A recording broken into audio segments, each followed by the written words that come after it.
Hello, people. Hello, Nikori. First, as always. Well, not always, but most of the time. Good to see you here. Get the show on the road. Hello, designer. Good to have you here as well. Where are we going? There we are. Hold up. Oh, why it does that? Hey, McFell. It's good to see you here too. Hello. Hi, how are you? Good. Thank you so much for asking. How are you doing?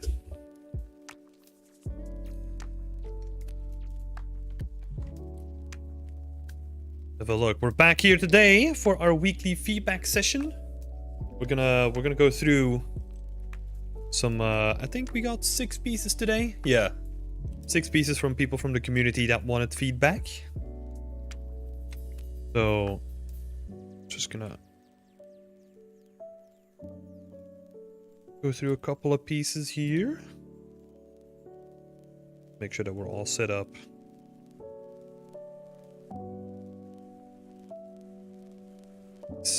Okay. Should be good. And pressure's on. Ready to go. Yeah, so let's kick this week's edition off. First off, we're gonna start with Shakna. I know we're diving straight in today. So Shakna's up first. Shakna is working on a Chinese pipper from Black Myth Wukong. Shakna didn't really ask for specific feedback, so I'm gonna keep it to what I can see. And that's possibly mostly focused on the sculpt, right? Which is looking freaking awesome. I really love the sculpt so far.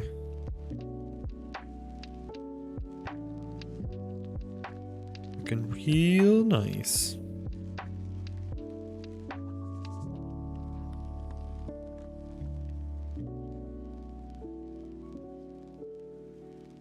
Those things floating? They are. Okay. It's kind of like a mystical instrument, I guess, then. Yeah, but this is looking really good so far. I would say, for the future, right? For future consideration is... what material is this made out of? That's going to be really important for, like, sort of the next steps, right? Because the base, like, all the shapes and, like, the entire sculpt is already there. But now I think what's really going to set it apart is that you do, like, an additional pass over the entire thing and make it look and feel like it's made in a certain material, right? I'm expecting it's going to be wood, right? Because most instruments are probably carved out of wood. Don't know if we can kind of tell here. I guess it could be like metal as well, but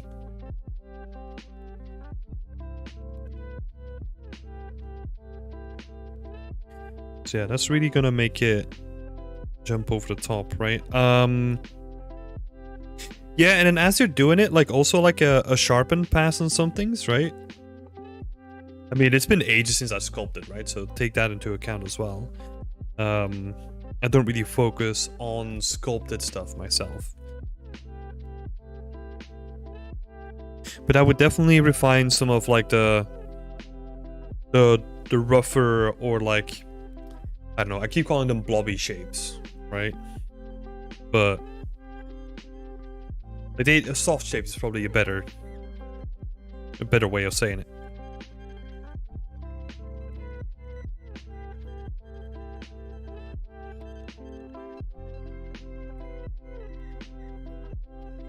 The day since I slept for 2 hours and now my sleep schedule is ruined for the next month. Oh no! I hope you get it sorted out soon. Just... yeah, I mean, if you only slept 2 hours, you just need to go an entire day and just reset it from day 1, right? Yeah, this is looking real nice. It's like refining some of the soft shapes, making sure that the material that you're sculpting in is also known. That's also going to be like pretty important, right? But yeah, other than that, I'm just curious to see. You know, this is going to be very complex. It's going to be interesting to make a low poly for this. That's going to be really interesting to see. I mean, the majority of this stuff can just be baked down, right? It's just like the dragons that need to stand out, and maybe some of this stuff that has like a little bit more elevation. Yeah. Yeah, it's cool though. Awesome attention to detail. Like there's gonna be some stuff that still needs to be refined. So like the dragon scales up here. Making sure that all the shapes feel like really crisp, you know? Like these shapes as well. Kind of have that like soft feeling to them, right?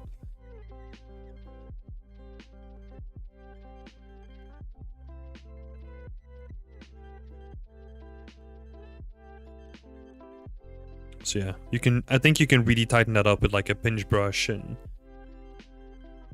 make it feel like nice and tight. Yeah, but awesome job so far though. Freaking looking great.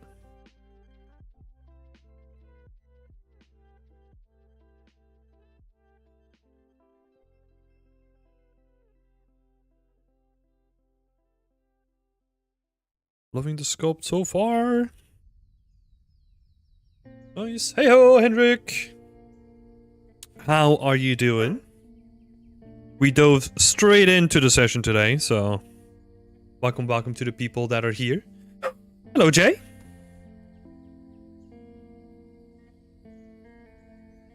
How are you doing? How are you both doing? So yeah, this is looking really nice. Yeah, honestly, I don't really have that much else to say, right? I'm just curious where it's gonna go next.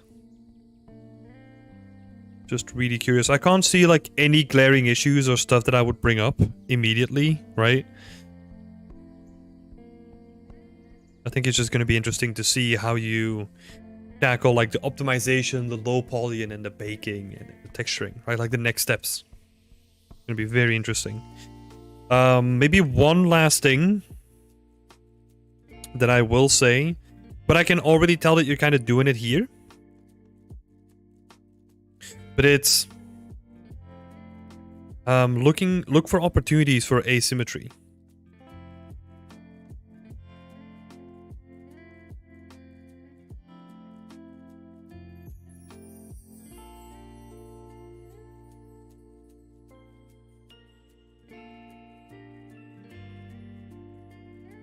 Double M, right? So what I mean by that is that once you have your sculpt done, right? Or like once you get to this stage, honestly, like especially these dragons, right? And you figure out what kind of material it's made out of, you could start like breaking up the shapes. Let's say this has like a wood split in it, but then this side doesn't have like a wood split in it, you know?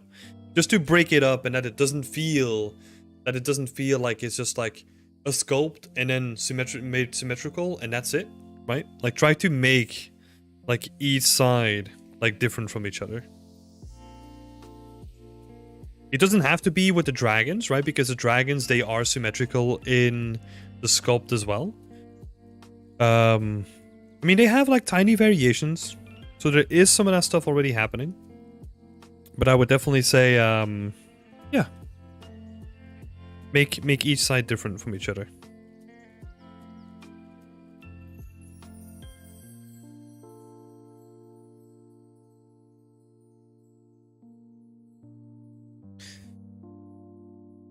Yeah, I'll leave it at that for this one.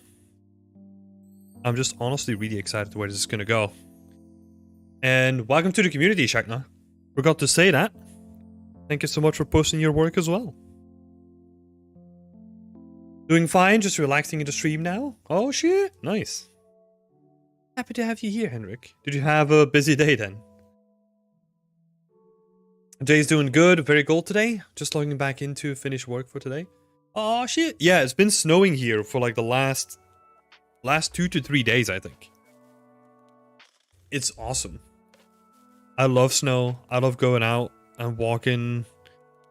walking and crunching, you know. It's the only good kind of crunch, and that's the crunch that you get when you step in the snow.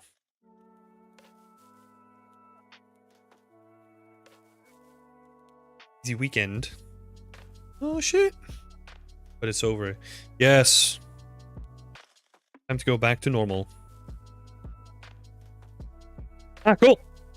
Okay, so we're gonna move on to Greg. Just making sure that people know. Can possibly be hard to see on the stream, but I have like the ref at the bottom, and then Greg scene at the top, right? But it's already looking really, really nice so far. This is not done yet, right? Like Greg is still working on this, but it's already looking like really, really nice. Let's have a look actually what Greg is asking for, right? So here's where I'm at right now. I'd love some feedback on anything that pops out to you as odd, and maybe some ideas on the lighting. The glass on the entryway and the vault will make a big difference too, but I'm not done with those yet. Okay. I wanted to keep it lit with flashlights and try to stick with as much realism as I can. Yeah, but it's not wildly dramatic or exciting. I think, honestly, like what you could do is lean into like the whole urban explorer kind of vibe, right?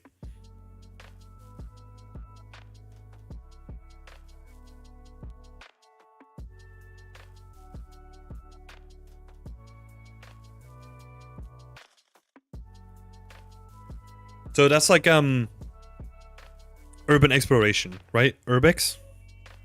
Just making sure.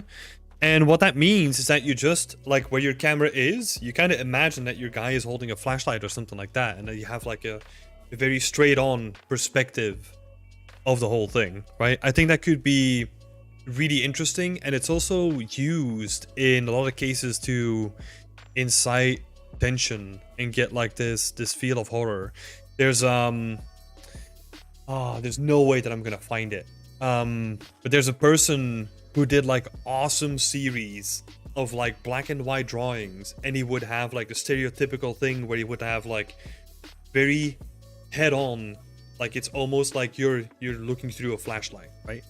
But it would create like really stark shadows, and it would then have like creepy creatures in the forest crawling around, and it would create like a very kind of like horror kind of setting, right? And you could kind of hint at that with just having like your main flashlight, right? And keep like the camera at high height. I think that could be very interesting.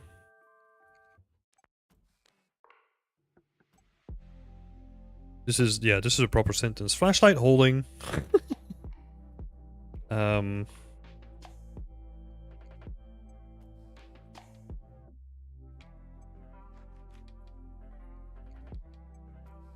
Yeah, the whole vibe of just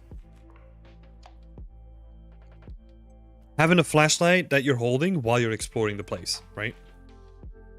Could be very, very interesting.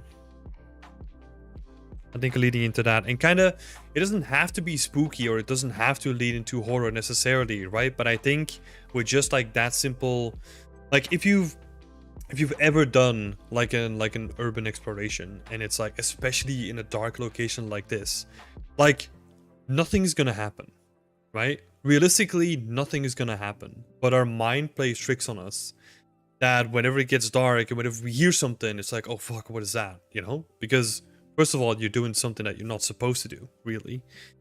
But also like you're there by yourself. Sometimes you don't know what to expect, you know? So like fear of the unexpected. Or like the unknown fear.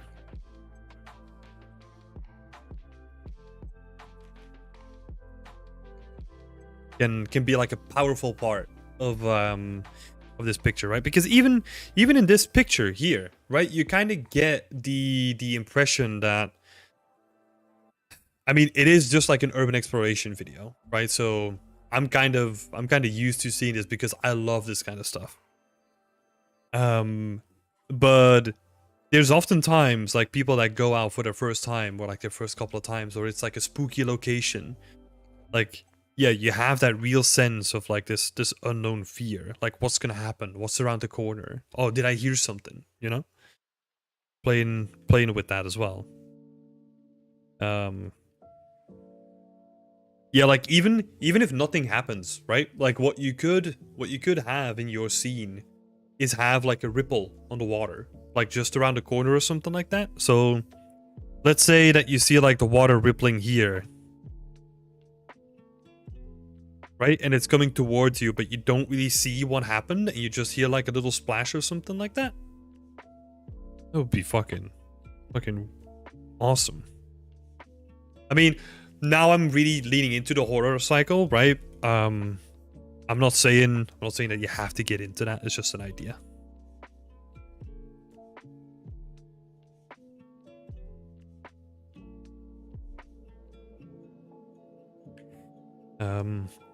Yeah, that's it when it comes to lighting. I think I would honestly just lean into it, because whenever you're introducing like a fake light source like this, it's gonna be weird because you know that the place is abandoned, so it's not gonna have like power on in most cases. Or there has to be someone here with like another camera or something, right? So the light source that you have here right now just feels fake.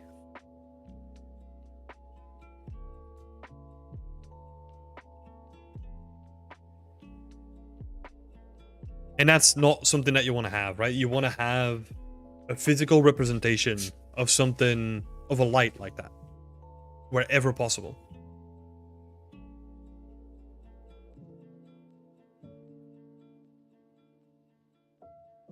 Hey, Simon! How am I doing? I'm doing awesome. Thank you so much for asking. Maybe some floating props on the water would set the mood as well. That's a cool idea. Yeah. It's not there in the original, but it can definitely be something that you could play around with for storytelling purposes, right?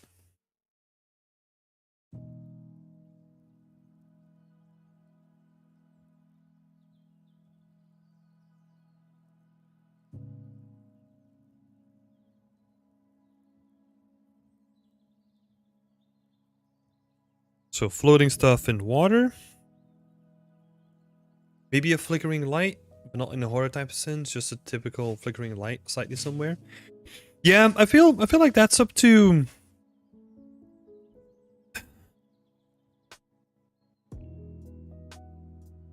I mean, first off, it's up to Greg, right? I think when it comes to the actual suggestion, then it becomes about picking and choosing what you want, right? It becomes about what kind of setting do you wanna set. Like, it could be cool if you flip it around, right? If we get rid of the whole flashlight idea, where you're kind of coming into like a dark basement that you don't know what's happening, and then you have like just one single light up here, still burning, right? Because but it gets tricky really quickly, right? Because in reality, having one of these lights on would be totally realistic, right? But if you then take it into the context of like, oh, but this place is flooded, you know, it's been abandoned for such a long time, what is the likeliness of it still being lit? And you're kind of leaning on this knowledge that not a lot of people have, right? Like, I know that this stuff can exist because I watch like a lot of urban exploration videos, but like the general perception of like an abandoned place, it doesn't have working lights, even though it's not true, right? But that's one thing that we also have to be very careful of when we're trying to build stories, or we're trying to say something through our art, right? Like, we have to be aware of like a general perception compared to our perception of how well we know something. But it's a great suggestion, and you can make that work, right? There's always a creative solution to something like this. But yeah, like Henrik is saying, a flickering light is hard to take out of horror. Yeah. Yeah, it's kind of like well, I would almost have like you need to start playing with sound at that point, right? Like, have a light that's like on, but it's kind of like just making a lot of static, and it's not flickering, but it's kind of like just buzzing, you know? I don't know. I will say another thing when it comes to stuff looking odd, right? There's a couple of things here. This section looks too low poly. Especially compared to a section like this, right? Which looks like really nice. But then you have like a low poly section right there. It might be because you're still working on it, but that's just something that I noticed. And then also the ceiling, right? Like the stuff hanging from the ceiling, it feels very evenly spread. Where if you look at something like this, it has like a lot of it on the sides and maybe like a little bit here, but then you have like this zone where like nothing really is happening, right? And it kind of makes it feel more organic as well, where you have like the contrast between the two. And this works perfectly, right? Because it's something that I talk about a lot, is the areas of rest versus the areas of detail, right? You kind of want to have stuff clustered in such a pattern anyway. Because now if you have like you kind of have like the whole volume filled out, but it kind of just reads as like a strip of hanging stuff, right? Where you don't necessarily want that. You want to have like stuff peeling in some sections, but then you don't want it to have it in like other sections, right? It's a little bit more variation.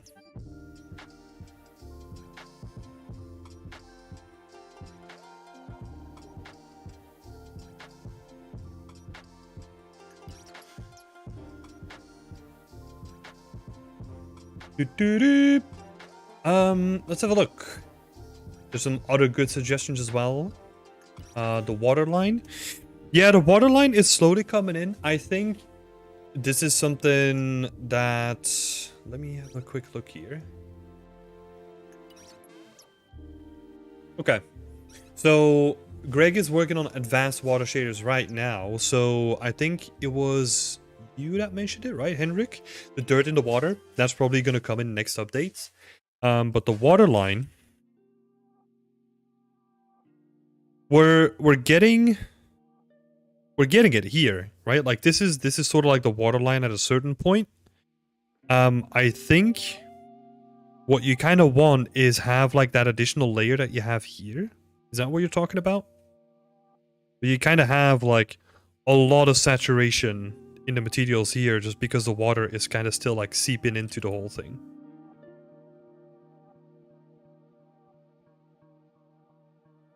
Hey, Jeffrey. Hey, Panit.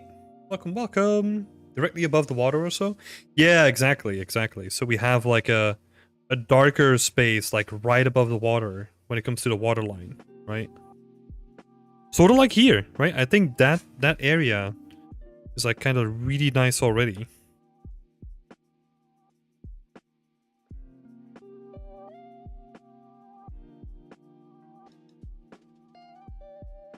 More water saturation.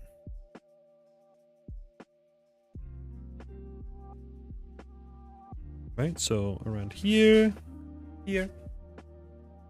Hi Timothy, how are you doing? Chakna here. Thank you for all your feedbacks on the Chinese Papa. That was a sculpt block out for the major shapes and details. There's still a Buddha statue left unfinished in the center, which is holding all the strings. After finishing the statue part, we'll move on to refining and sharpening and cleaning the shapes. Oh, that's awesome. It's nice. Nice work so far, man. Nice work so far. Yeah, I'm looking forward to the next update. And Jeffrey is asking, just found the channel and seems like a gold mine. Awesome, thank you so much. How do we go about getting on these feedback videos? So these feedback videos, I do them on a weekly basis, but they're exclusive to our community as well. So if you want to get included, feel free to join our community through our Patreon. It's linked in the description below. And once you have access, you can post your work every week to get feedback if you wanted to.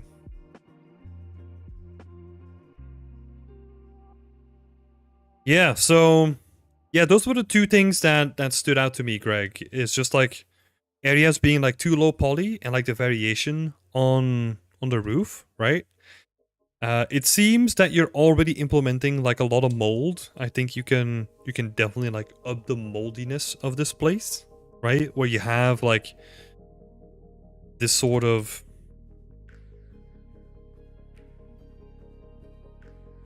discoloration and mold and all that stuff.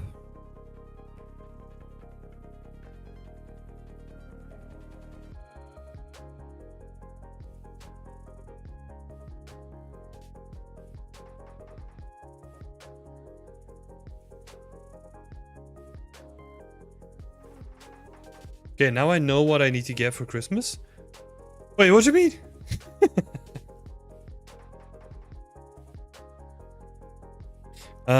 Let's see. Is there anything else?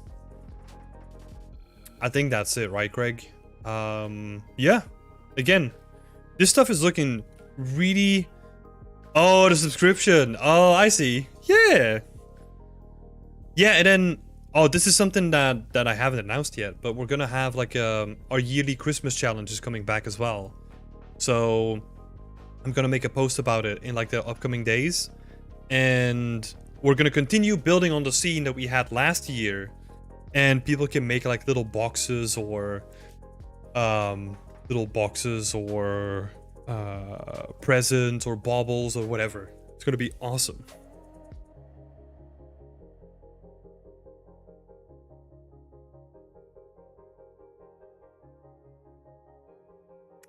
The vault cylinders on the picture are 100% rusty. Yeah, I think like a lot of this stuff still needs to be like Greg is still working on the vault door itself, I think. Because this actually has glass inside of it. You can't, well, you can see it a little bit here. That's going to be interesting. This glass is always hell to make. Yeah, I would say that this is looking awesome so far.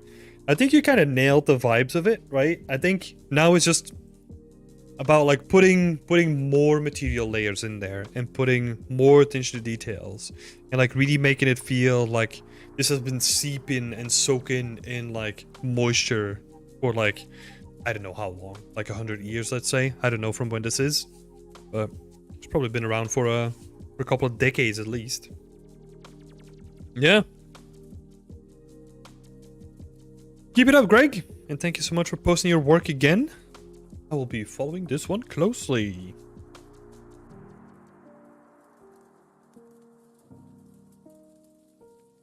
Next up, we got Ricardo. This is amazing. Well done, Greg. Yeah. Yeah. It's awesome so far.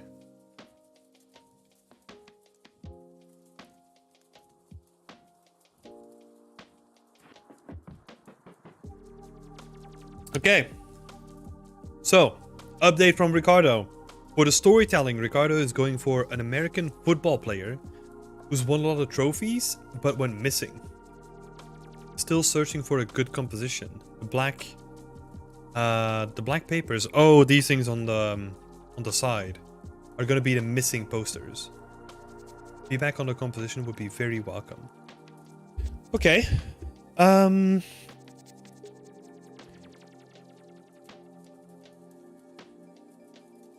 And that's cool. The only thing that I'm not sure about is how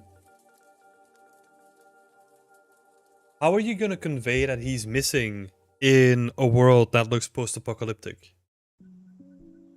Right? Or are you trying to make like a time capsule, right? Where we're basically looking back into the past and he went missing before all of this went down.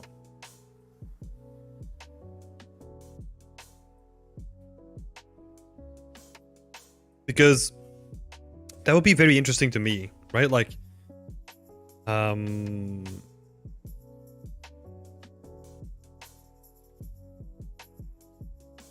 yeah, like, because it's very, very difficult to convey something like that. Like, I mean, you could make it work. Like, if you just backdate the poster, right? Everything has to be like 100% perfect. But if this is like a poster from like 1980 or something like that, right? And it's like partially ripped and it has like a fold in it, and maybe there's like a couple more on the floor. Maybe you could do something like that.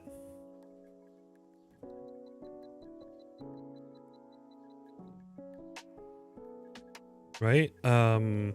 Maybe you could, I mean, there's like a couple of things that you could try out here. Is so the thing that I'm struggling with, right, is you're trying to tell an individual story, but we don't really know what happened with the big picture. Right? Yeah, so what I'm trying to do is I'm kind of trying to solve both of those at the same time, because if you just focus on like, oh, he's like an American football player who's won a lot of trophies but went missing, like that doesn't matter in the grand scheme of the whole picture, right? Because like who cares if he's gone missing, because there's no relation to the story. Unless we can kind of make it so, right? Like Scott is saying, for example, make it look like a retro poster, right? But have something much more modern in the scene. Exactly, that's kind of the route that I was going to go as well. So this poster was like from 1980. But then this is the thing that I would struggle with, right? Like, what looks modern if you want to indicate that the world basically ended in 1980? Does that make sense? Like, basically, if something went down like 1980, and that's when this whole thing went down, or maybe there were like a couple of kids that went missing, right? And I kind of was like the beginning of the end of something somehow. You have like a bunch of posters like on the wall, and like the main one like focuses on this football player that went missing. Right, maybe then we're indicating that something dramatic was happening, and then you could kind of like leave it up to the people to kind of like brainstorm, or like try to make connections in their head, like, oh, there were like a lot of kids that went missing, and then all of a sudden we're looking at like 20 years later when, or like let's say X amount of time later, when the school is completely abandoned, and like we're focusing in on like a story that happened in 1980 again, right? True, I assumed this was just an abandoned place, not post-apocalypse. My bad, just here. Oh no, I'm also brainstorming too, right? Because it might just be abandoned as well. So I'm not ruling out that you're, well, I'm not saying that you're wrong, right? I'm just trying to marry up like the two ideas. And I'm not sure, like this is the only, yeah. It's gonna be an interesting one. We kind of marry up like this place got abandoned at a certain point. Maybe put some fresh flowers to indicate someone paying tribute to the lost footballer. Oh, like a little, yeah. That could be cool. So it kind of turns more into like a shrine. Yeah, okay. So let's pen down like a series of events, right? So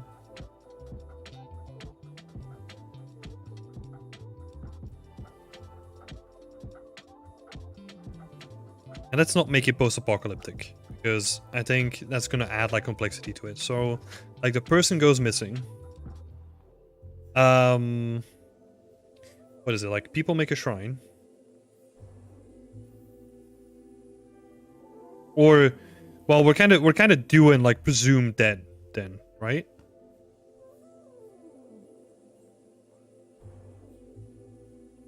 I guess? Question mark? I'm gonna leave that as a question mark. People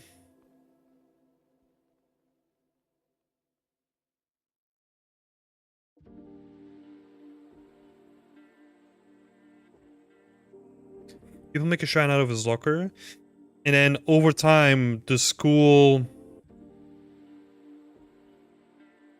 closes, and then people break in.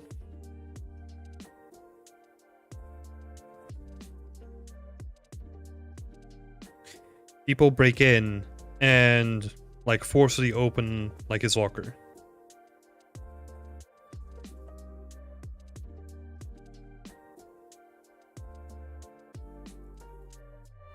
Question mark. So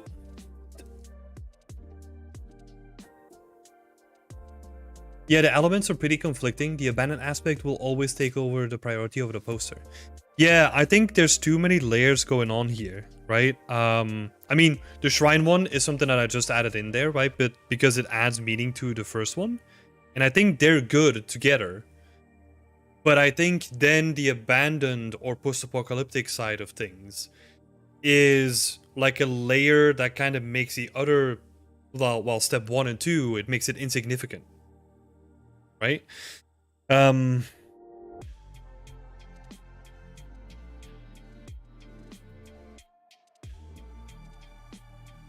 Because also,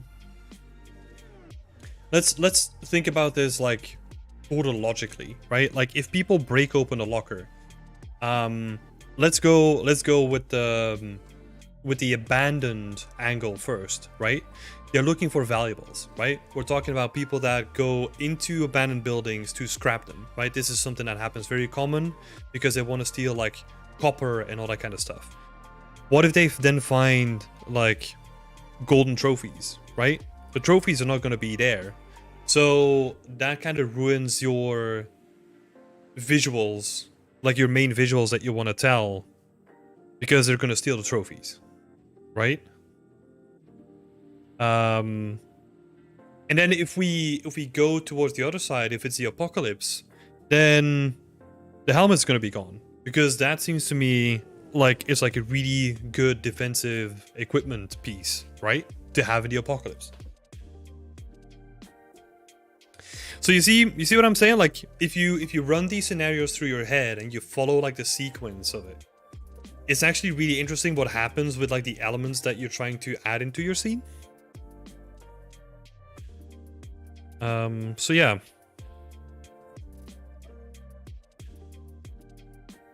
Think through the story.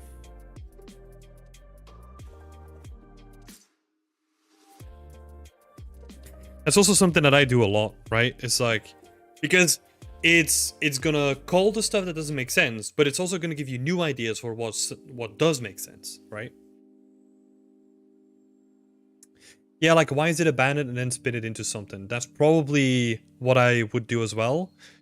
Because honestly, well, for two reasons, right? Well, one main reason actually, because it already looks abandoned, right? I think it could be cool if you, let's say, if you have multiple stages in the process, right? So let's zoom out and think about like an ArtStation post that looks like this.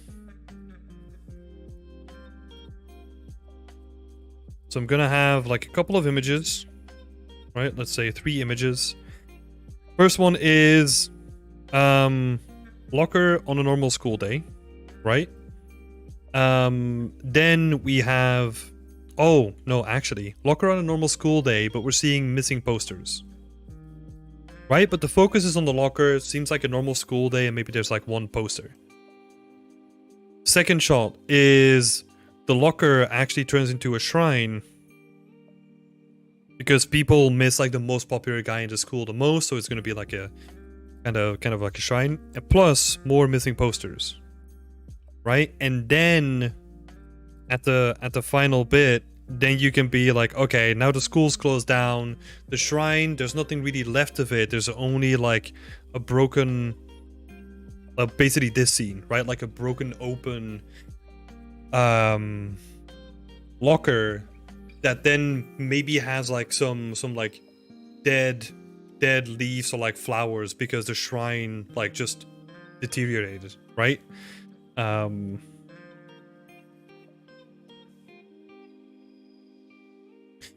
I think that's the only way that you can make like a complex story like this work, because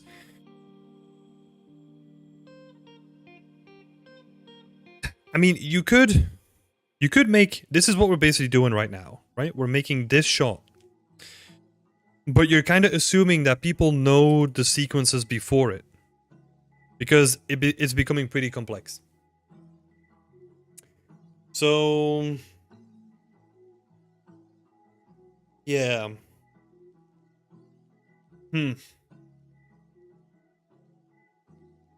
What I would do is kind of simplify things, right? Like maybe put the helmet inside of the locker.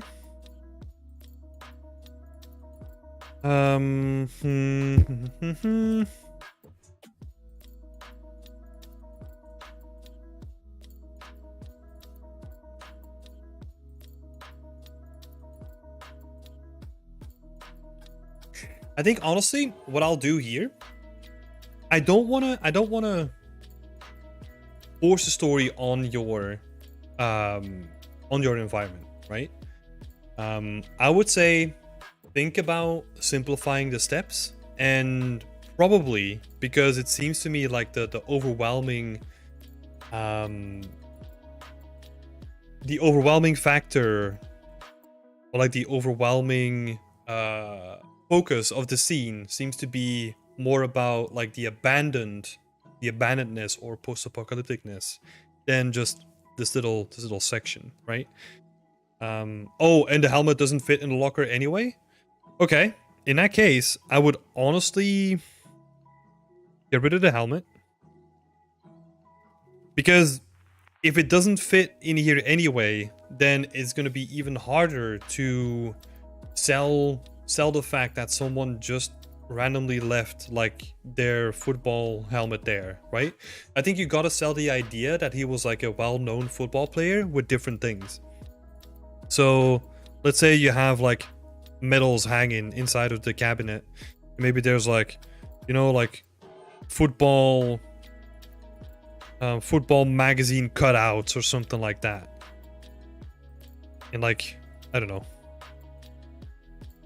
You know what I mean? You gotta sell the idea that he was like a well-known football player in a different way, rather than doing it in this way.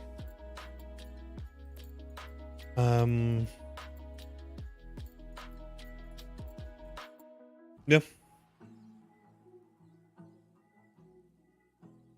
Yeah, exactly. Like the shrine idea doesn't really work well here unless you do it with like that all the plants are all like dead and gone already, right? So we're only seeing like little bits of like old leaves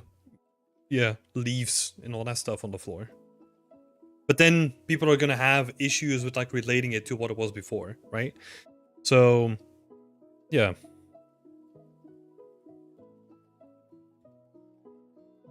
Moral of the story is simplify it to like its core tenets, and in order for the story to work,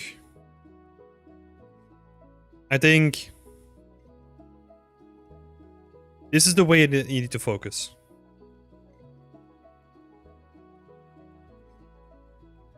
Right? Make sure that we know something about the world first. That the world kind of has like some sort of structure built into it first, and then we're seeing what happened to a person within that world, right? Instead of focusing on the person first and then trying to fit him into that world, because that's not going to work. So the world would mean like, is it abandoned? Or is it post-apocalyptic? Like, how long are we talking? You know, all those kind of things, right? And then you could tell a story about this person like in this world with like all the things that are attached to it. So that's why I was thinking adding more posters here right? Because it kind of hints towards something bigger rather than focusing on the one person, right?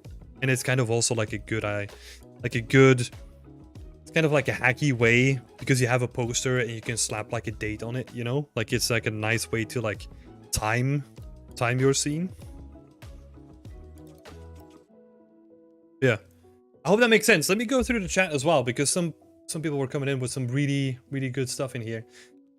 Maybe a missing letter of him, a sketch from the little sister for making it more dramatic. That's actually an interesting point. Like you could have like little family pictures or stuff in here. Could be nice.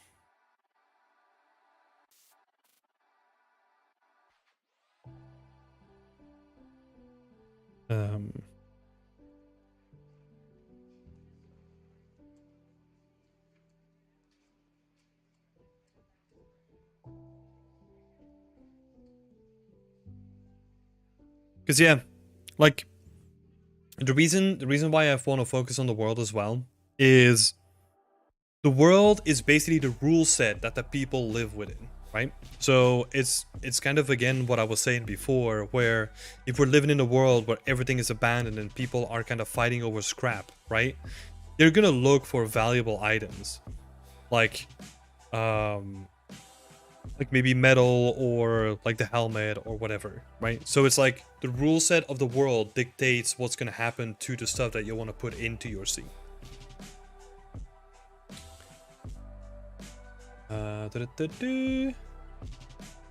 Composition wise, look to get the eye to the most important things via contrast. You're looking at the light naturally.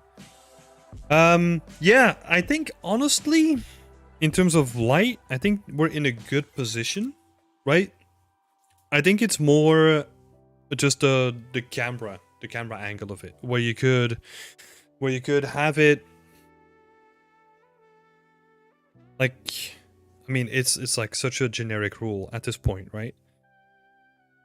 But like you kind of want to frame your items on like the golden ratio, right? Like you divide your frame into 3 parts, and then you have like your main locker here with like the wall kind of separating here, and then you have like the pictures here, and then the rest of the hallway,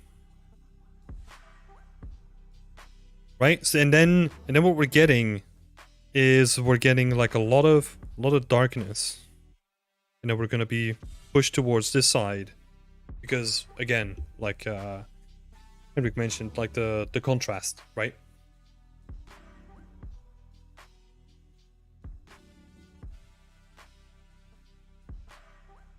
Have a look. Thank you for the beefy, thick environment artist handbook. I opened it and my mind was blown to see so many topics. You're welcome. You're welcome. Fresh flowers. Yeah. Yeah, but I hope that makes sense, right? I know that we kind of went all over the place with this one. But sometimes it just takes like a little bit of time to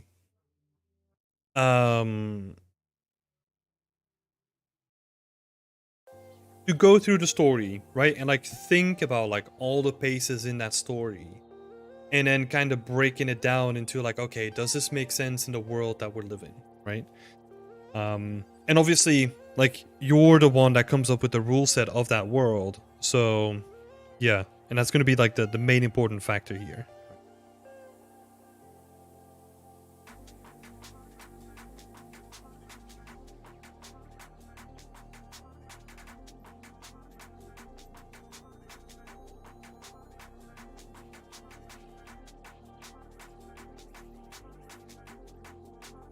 Yeah, you could add like a ton of these posters, just like layer on top of each other, right? I've always been a sucker for this in games, by the way. Like the Division had this. I think Dead Space had this as well, where they have like little shrines of like all the people that got lost over time. There's probably so many other games that do it as well. Yeah. I hope that helps.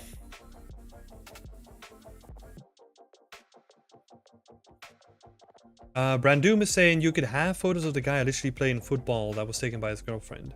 Yeah, exactly. Like a bunch of pictures in here, right? And then maybe like some pictures on the floor.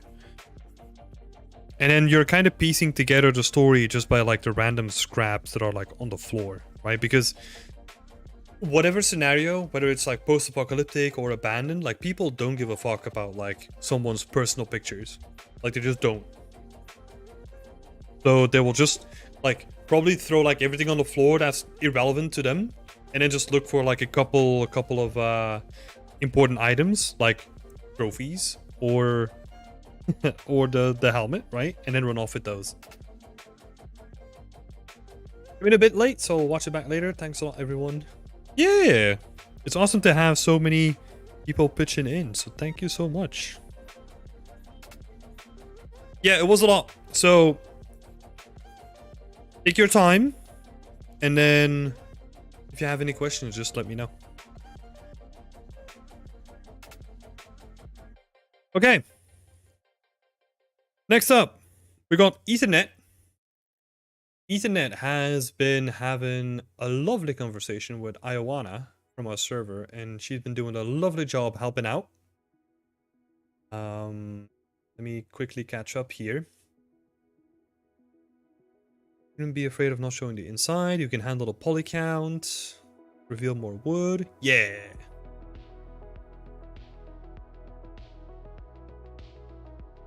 Oh, I'm often uncertain how much I can push the poly count. Yeah. I can push it a lot higher than you think. Let's see. Was there a wireframe in this? Okay. Let me quickly look through one of our voice channels, because we've been talking about... Where is it? The Last of Us and some of the wireframes that they had, right? Just in terms of like giving you an idea of what wireframes can look like, right? In like modern games. You can go pretty dense, you know? The most important thing with the amount of polys that you can add and like the wireframe, right? Or like, well, how many polys you add, is that you put it where it matters the most. So especially the silhouette, you can definitely add more there. Like all the stuff that you're seeing here, like on the wall, right? That is mostly there for vertex paint, because they want to be able to blend the materials inside of the engine.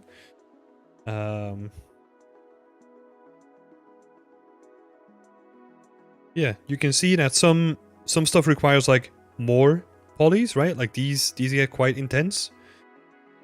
I mean, intense, quote unquote. It's not that bad. And then also, I think they have an example here. Yeah, this guy. Where they will add certain spots with like extra geometric detail as well. So you can see that what they're doing here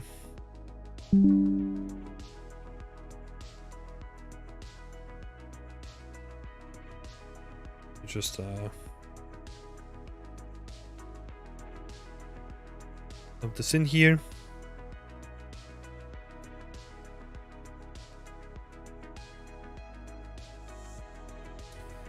Is that what they're doing here? These are like all separate meshes that are just hovering on top of the base geometry, because that way you can get like more geometric detail, right? So this is probably mapped to a tileable or something like that. I'm assuming it might also be like individual bricks as well. But yeah, that will just give you like more geometry, like more geometric detail on the silhouettes, right? Because that's always the most important thing.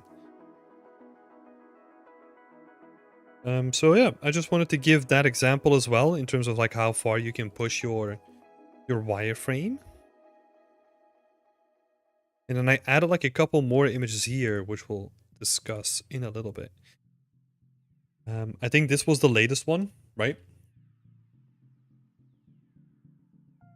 Hey, Aladdin! Welcome, welcome. So yeah, if you're gonna put like a lot of detail inside of your house, right? Inside of like the main bits of the architecture, you can definitely go higher with like windows like this. That's also why I added this stuff here, right? Because a window is not just like a cube. A window is not just like a cube and that's it, right? You can see how many layers like a window has. Especially one like this where it's meant to guide like one of the sections of the window upwards, right? And like these kind of details like really sell like what a window looks like, right? So it's very important that we do some digging and that we really look at like how a window is constructed and then try to replicate it in a certain amount of detail, right? You don't have to model the internals or like go all too crazy with it, but having just like a little edge here where you can tell that it's guiding like the bottom window up and down helps a lot in selling the believability of an environment like this. And this can then also be applied to the door as well, right? And to the staircase and to like the what is like the balcony piece, right? Like how is this supported? It's probably gonna have like some supportive beams in here, right? That's usually what we see. And then this is probably gonna have like supportive beam in here. Then like I said before, the window is gonna have more details in it as well. Plus also the windows, you probably want to pick one type of window.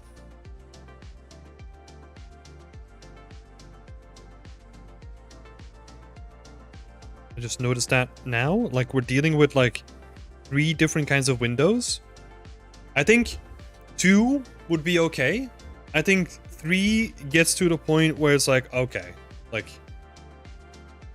because you kind of have to think about the way that they built up the layers, right? Is like this house is probably made with like 1 chunk.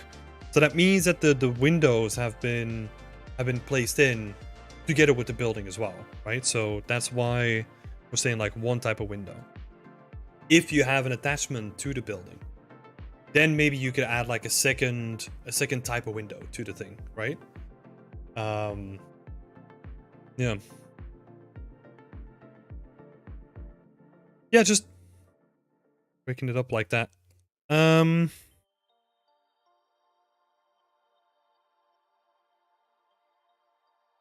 ever was so fancy. Yeah, but yeah, that's what it basically comes down to, right? Like the main thing that I want to say here is like pay attention to all these little details that I've mentioned right now. Is like I'll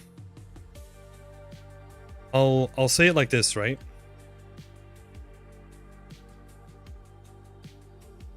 Attention to detail. And this comes from references.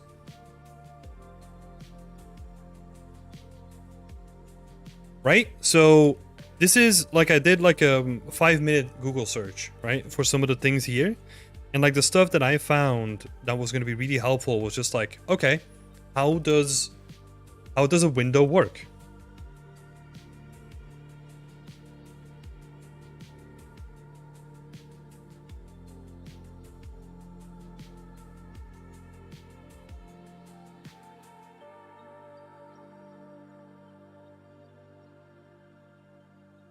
How does a window work? And it sounds so stupid, right?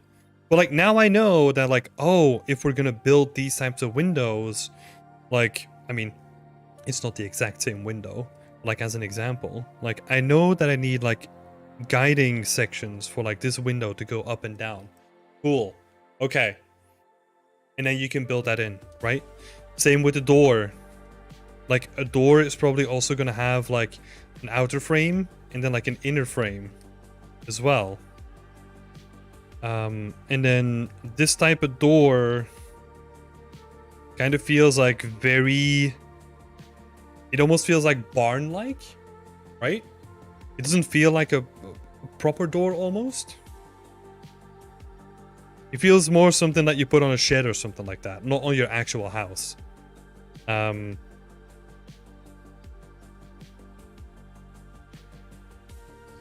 So yeah, just thinking about these things, right? So like one type of window, door frame, and don't be afraid of adding more geometry.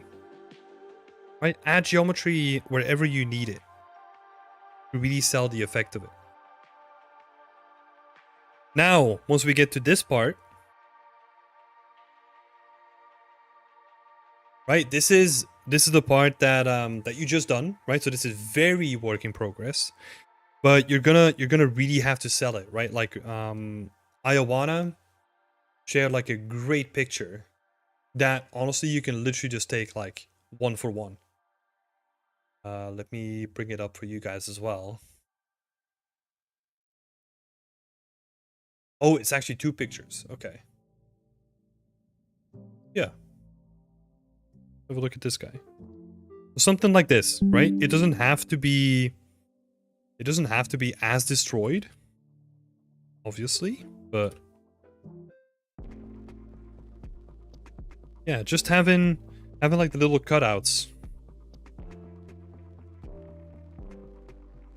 right? Where you have like planks missing, and then maybe you have like a section where you have like a whole thing missing, and then you have the back of it filled up with like smaller planks, right? And then literally build this all in geometry, right? Well, maybe not the smaller planks. This can be like a tileable texture. Yeah. Translate this just directly into this, you know? Like really make like a small slat, have like more wooden panels behind this. This can be like a tileable or like one plane with like a couple of cuts, right? So that you can map your trim sheet to it as well. That could also be a way to do it.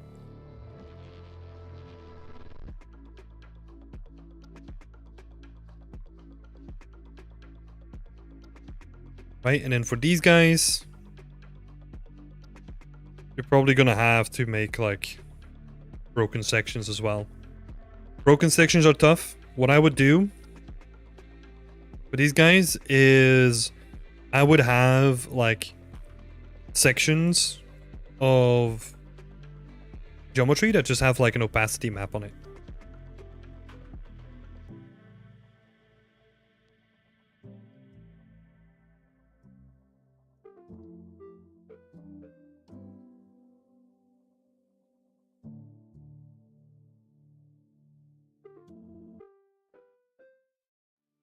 When it comes to the trim texture, the top and the bottom pieces of long horizontal wood, can you only have one of these parts and have... oh, yeah. That's something that I wanted to bring up as well. Is this your work, Simon? Sorry, sometimes it's hard to keep track of like names on Discord and names on here. Or is that just like a random question? Okay. Okay, cool. So yeah, for the...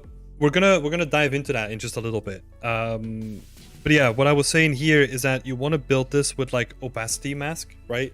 Because making splintered wood would be so intense on the amount of geo that you don't want to do that in geometry. Just making sure. And then once you have like a section with like broken pieces, then you can let's see.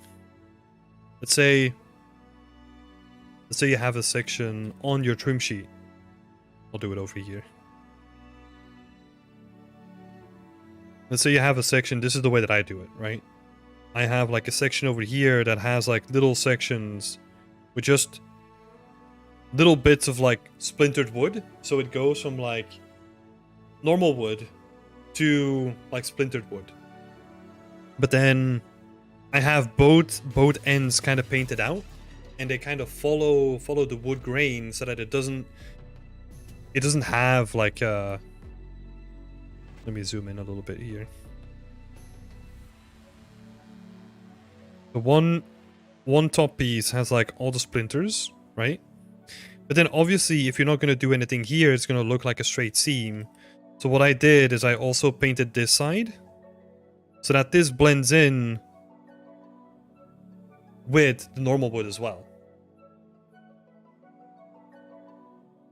And then this is all opacity, right? And this is also all opacity mask.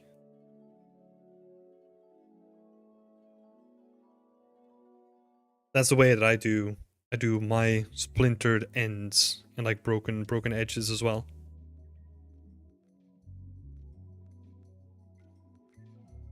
And then we get to what Simon was saying.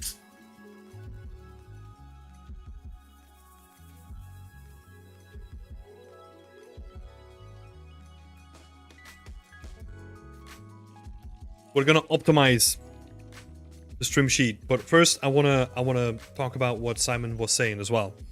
What you can do in the engine if you're dealing with material like this, right? Let's say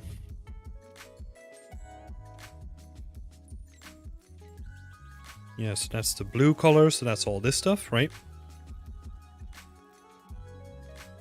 No? Oh no, I have 2 pixel layers. Whatever.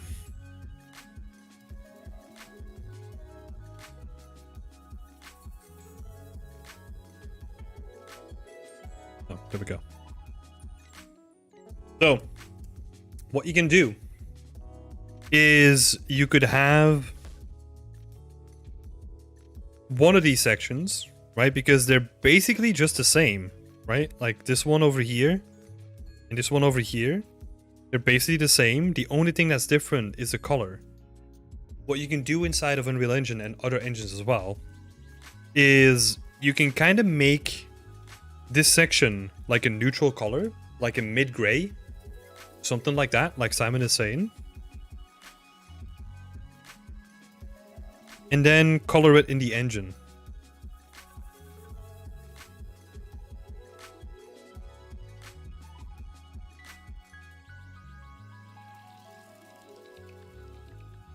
That's definitely a thing that you can do. Also, you're not really getting that much out of sections like this on a trim sheet, and I'm not gonna explain the whole thing. I'm basically just gonna well, that would actually be interesting if we added that into trim sheet document.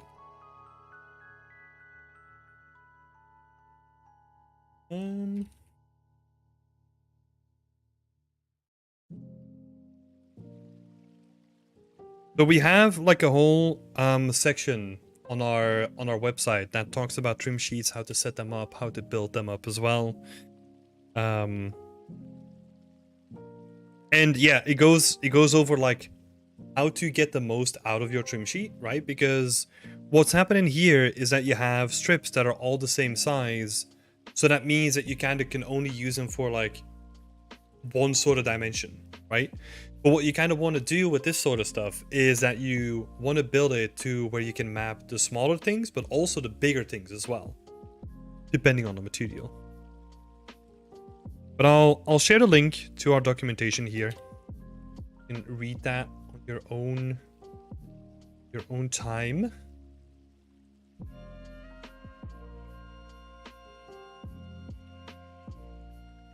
Yeah.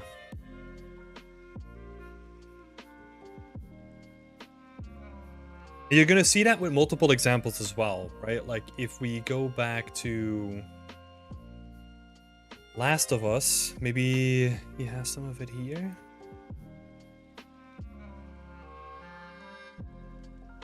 Maybe like another trim sheet.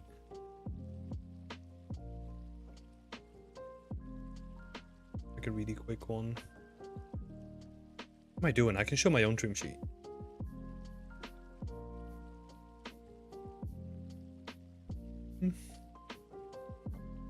Oh, actually. That in the documentation here somewhere. Yeah, so okay. This is a trim sheet that I currently use in my medieval scene, right? This one on the right. And you can see that it kind of has like very broad sections, and it kind of goes down to like very small sections. So that means that I can map like a top section from over here to like a top of my plank, and then a plank is very thin, right? So I'm not gonna map like this whole section onto the side, because then I'm gonna have to squish it, and that's gonna fuck up how good the textile, like the texture looks, right? So instead, what I do is I make these smaller strips and I use them to map onto the sides of planks, right? And there's obviously some leeway with this. Like you can still scale stuff up and down, but you gotta be careful with this. Like you should only do it to like a maximum of like 20 to 25%, because if you're gonna scale it more than that, you're gonna break the textile density in your scene, and it's gonna look blurry compared to other textures in the scene as well. So yeah, there's like a lot of optimization that you could make with this trim sheet. I'm not saying that you have to do it now unless you want to do a breakdown. I think if you want to do a breakdown of your trim sheets, then it's probably good to rethink the way that you made it and possibly try to implement what we just talked about. Let's have a look. We talked about a lot of stuff here. Let's see. I still want to add something. Let me do like a quick breakdown, right? Or like a quick recap for you, just to make it a little bit easier.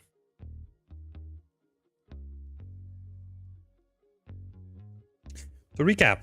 Number 1 is attention to detail through references.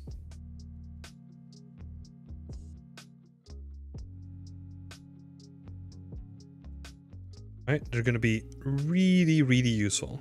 Like, know how to make stuff, right? Number 2, what we talked about was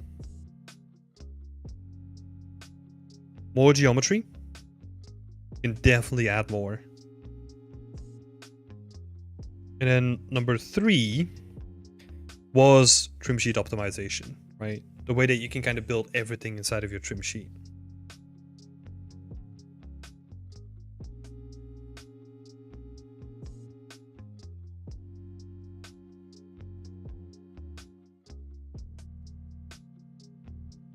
All right, cool. I hope that helps, Ethernet.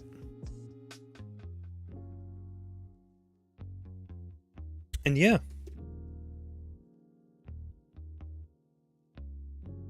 The windows strangely don't read deep enough. Yeah, I think that's where point 1 is gonna come into play, right? Like really looking at references, really seeing how stuff is made. Because these windows, even if it's like a shitty drawing, like they kind of feel more chunky than some of the stuff in here. Even though it's not the same one, right? Yeah. No, a lot of stuff discussed here. Yeah, I'm looking forward how this is gonna be continued. Yeah, definitely don't be afraid to add more geo. All right. Next up, we have Harley. Oh, there we go.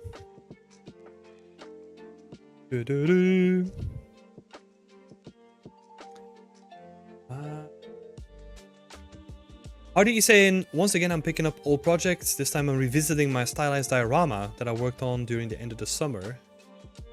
I got caught up on the technical process of how I was gonna make something and what the style I was going for. It was doing rock sculpting and found it very tedious and sort of dropped it. So I would really appreciate any ideas on how I could approach this project. And starting point might be the rocks. I'm thinking about how to sculpt them. And is there a way that doesn't require me to hand sculpt all of them? Yeah. So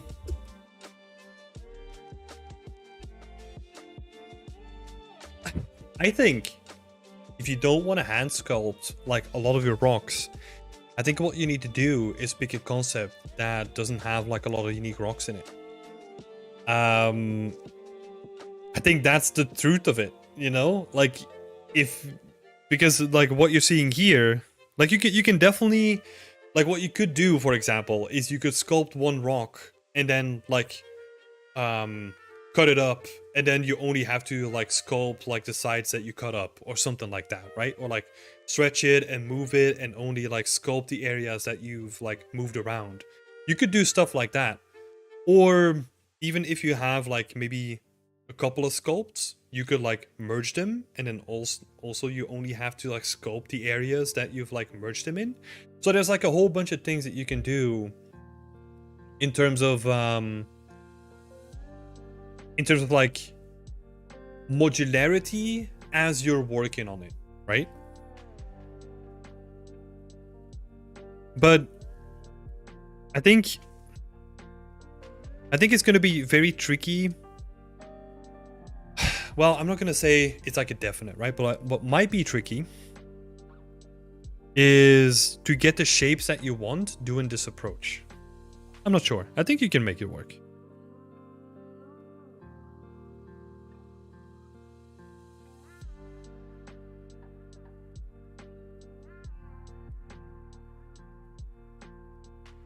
You could definitely think more modular as you're working on things, right? So, a couple of examples that we talked about.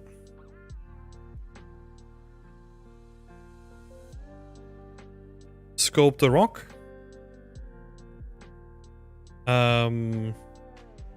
Stretch and move. And then like refine those areas. Refine the areas that you sculpted and moved around, right? And then you basically have like a new rock. Right? That's the way that you could do it. Kid bashing. If you have made like a couple of rocks, because what I'm seeing here is that you already have like a couple of rocks, right? What I would do is I would separate all of them and just start bashing them together, and then you only have to clean up like the spaces that are like merged together, right? So you could do that as well. Yeah, I think those are two good examples. That's the way that I would probably approach it. Like, I would honestly just strip out those rocks and then recombine, you know?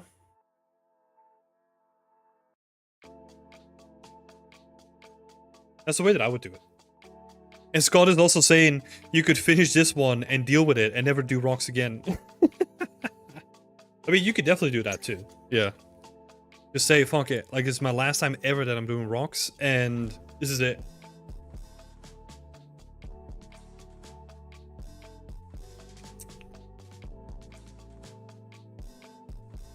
But yeah. Yeah, I mean, I think you can do this with a lot of stuff. Right? Like, the stuff that I'm saying here is stuff that I do with like a lot of things, you know? Like with my medieval scene, for example. Like, I'm not going to build everything from scratch, right? Like, I have so many things lying around now that I'm just like, oh, I can steal this from here, and if I then combine it with something from here, then I have like a new prop, and maybe I'll build something on top of that, right? So that's kind of like the stuff that you can do as well. For example, the same thing with like the wooden planks, right?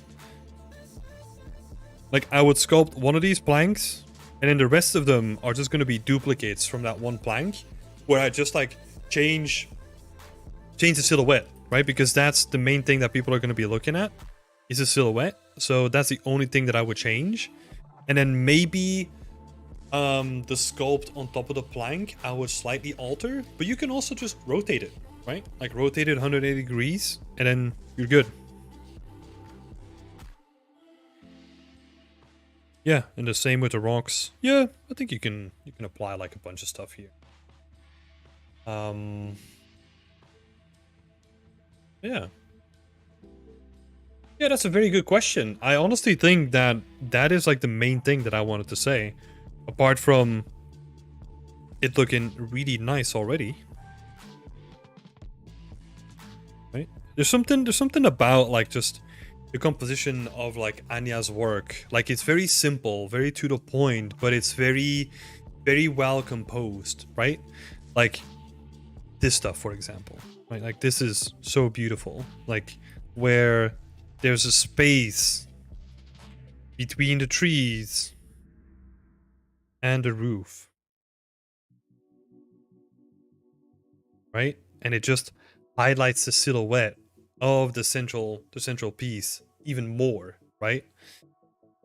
So beautiful. Like it's very it's the same that I do with a lot of stuff, right? Like it's very art fundamentally, if that is the right way of saying it, where the basics, like they're the basics for a reason, right? But this works lovely. The way that it's composed.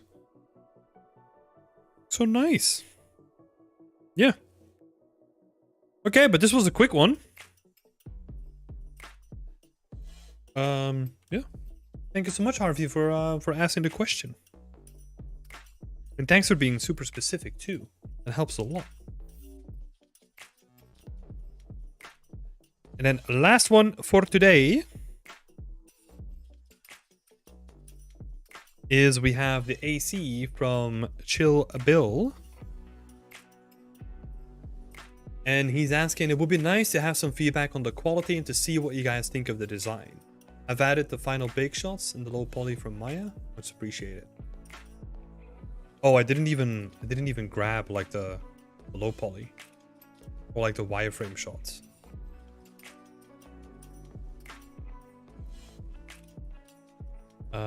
Yeah, but what we can actually look at is I have like an example here from another community member, from Paul Elder. Shout out to Paul. Hope you're doing well.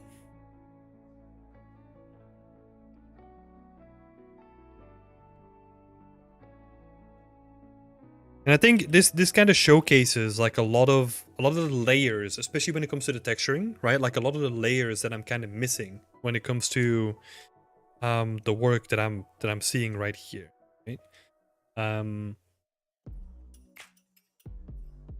So you can see that it's not only rust, but there's also scuff marks, and there's also just dirt, and there's also like color variation, and there's like a layered nature to the material.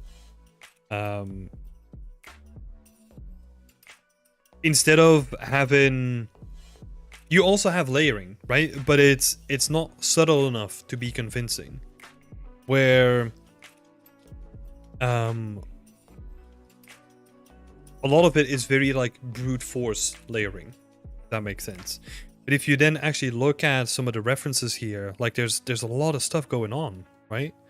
Like even if you look at like a very rusty example, like you get like a lot of layerings in the color, right? So you have like the main area of the rust, but then you also have like where the rust is kind of affecting like the paint, and then you also have like rust leakage from like other areas that have been affected by it. But yeah, just like a ton of layering, and this is just rust, right? Like the stuff that I'm talking about now is just the rust. Now we're not even talking about sun bleaching, right? This happens when paint is exposed to sun over long periods of time. It will actually bleach the color, so it will like desaturate the colors. Obviously it's going to be a bit less visible on the white AC units, but dirt, you know, rain, anything that might affect it. So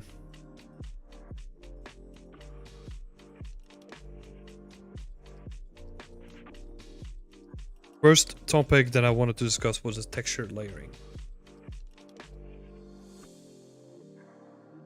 Right? Really try to think about what has affected this prop.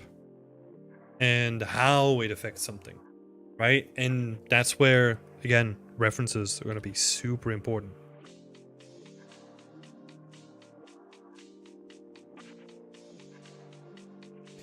I'm late, but I watched my section. Thanks. No worries, second favorite. Thank you so much for joining up. Like, your environment looks awesome.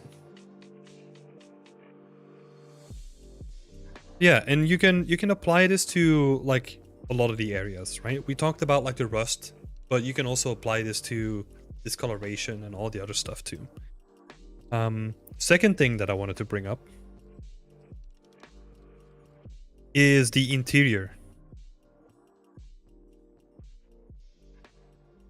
And this honestly is always tricky, right? Because I know why it is filled in, right? I'm talking about like the stuff behind the grate here, where you have like this back plate, right?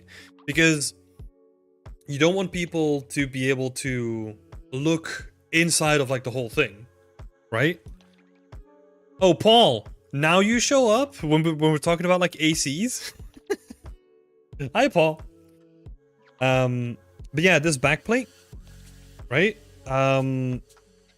I know why it's there, because you wanna make sure that people can't look inside of the thing, right? But it kind of does look weird that it's just there, even though this is meant to suck in air, right?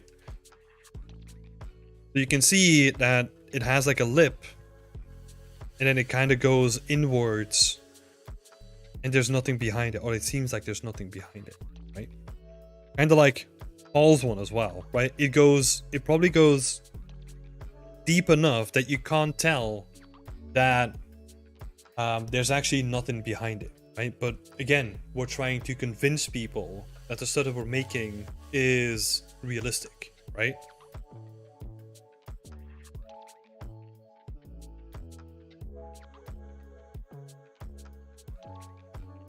So yeah, that's the second part, the interior part of it.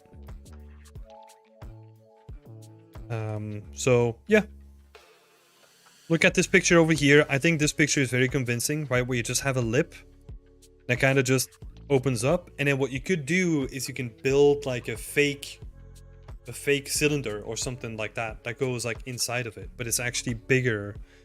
You could almost make it like, let's say you could almost make it like this big, you know, and then have it like go like all the way to the back.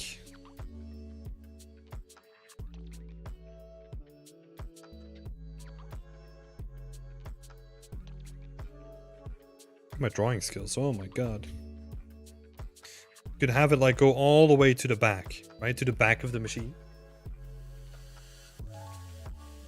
so that you're trying to sell the feeling that it goes internally, but you're still not like showing all the internals, right? And then the same with these vents as well, right? Well, if they're vents, like sometimes they're just like little bits to make like the frame look more interesting. But this might actually be a vent. I don't know. It might just be like a weird panel, because I've seen like weird AC units, but obviously I don't have the reference here, right? It would be cool to see if this is replicated somewhere. Because it has like a lot of rust, so I'm assuming that this is actually like an open panel behind it that has some sort of moisture that then can eat away towards the paint and has like a ton of leakage coming out of it, right? That's what I'm expecting. Oh yeah, one thing here, like if you really want to make your prop like more interesting, right? Again, it's attention to detail, right?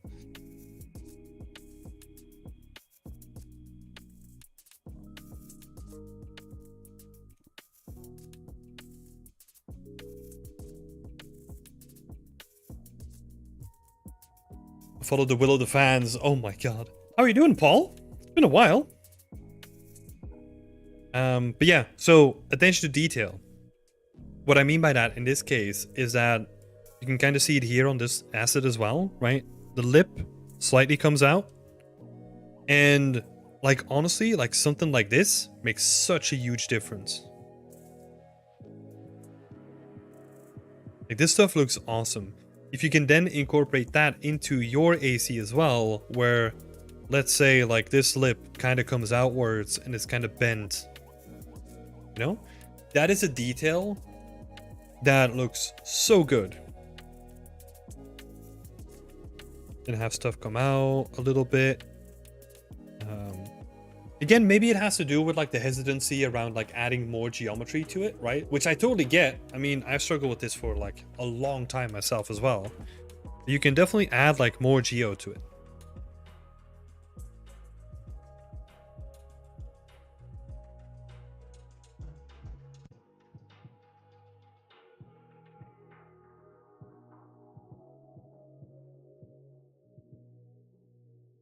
Yeah, those are the three things that I kind of wanted to bring up. Let me see.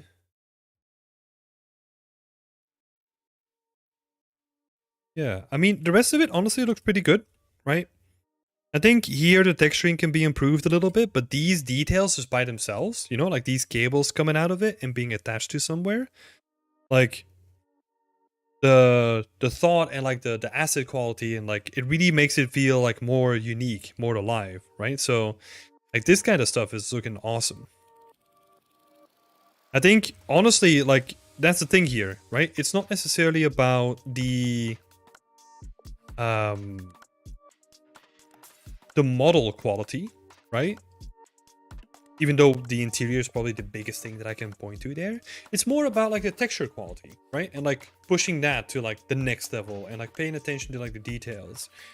So yeah, keep doing what you're doing, Chill Bill. Keep doing what you're doing.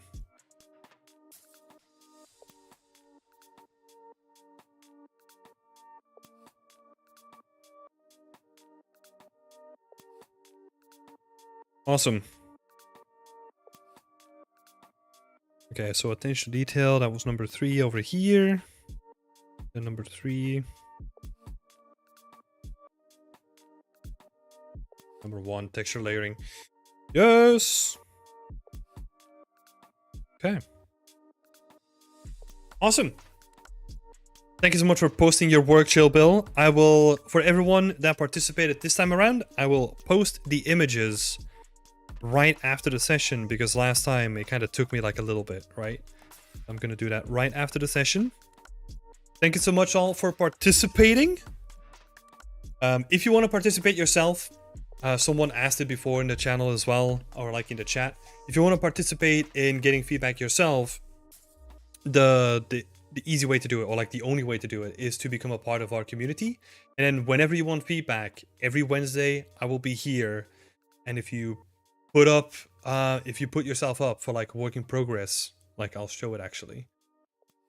If you tag your work as work in progress Wednesday review, then I'll gladly have a look at it. So yeah, feel free to join us. This is gonna happen on like a weekly basis and has been doing so for quite a while. So if that's of interest, go check out our website. That's the easiest way to get access to this. Go check that out. It's in the description below. And if nothing else, I will leave it here. And I will wish you all a nice evening. Bye-bye. Doxed. No! To be honest, I'm always scared of that.